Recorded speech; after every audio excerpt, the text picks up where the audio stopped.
Hi, I'm here with Benjamin Sporton, Chief Executive of the World Coal Association at the 23rd TransAsia.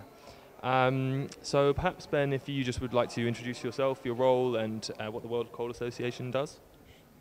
Sure. Well, thanks, Harry. It's good to be here with you and at this fantastic event for Coaltrans. I'm the CEO of the World Coal Association. We are the global industry association for coal producers and other companies. And we basically advocate for the role of coal in the world's energy mix and talk about the role of low-emission coal technologies in the future. Yep. And work with producers and governments around the world to try and promote that. Fantastic. So to kick off, what kind of role do you see coal playing in an increasingly climate-conscious world? Sure. Well, obviously, with the Paris Agreement having been signed, we're now very conscious of the need to address the challenge of climate change, but coal is actually a really key part of that. In fact, in the Paris Agreement, there were 23 countries that included a role for low-emission coal technologies in their commitments to Paris.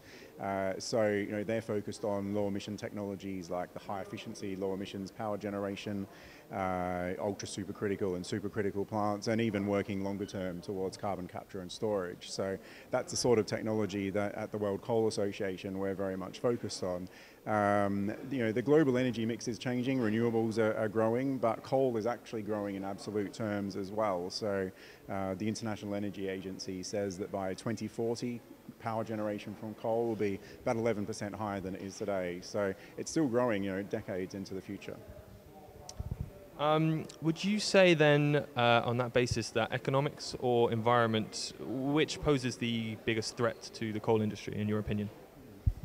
Both of them are a challenge in a way. Obviously, with the costs of renewables coming down, that means that there are some challenges to coal in certain markets, and certainly environmental regulations, for example, have put pressure on coal as well. But we need to look at the sort of power systems that we're trying to develop around the world, and particularly in the developing and emerging economies of Asia. We're focused on affordable, reliable power, and coal is the only fuel in many countries that provides that. So India, Southeast Asia, they're the places that are really benefiting from that power from coal.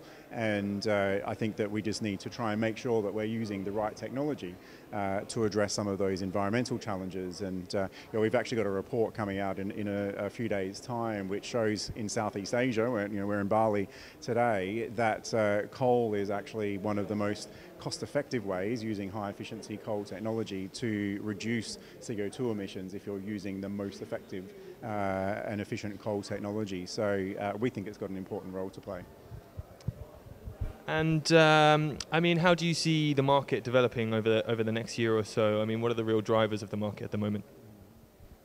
Well, we've seen coal being one of the best performing commodities of 2016 after last year. So I think we'll see that play through during the course of this year. But the fundamentals that we saw really come to fruition last year were strength in demand in Southeast Asia, some challenges in the Indian market, but big strength in demand in the Southeast Asian market. And China is still looking to import quite a significant amount of coal. So what we've seen talked about here over the morning session today has been really about that medium-term strength in coal, looking towards a much longer-term strength with the demand that's particularly picking up in this region. And finally, you've attended Coaltrans events for a number of years. How are you finding TransAsia this year?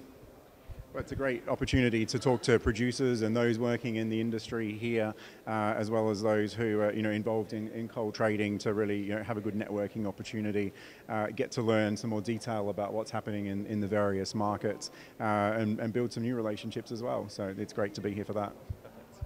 Benjamin Sporton, thank you very much.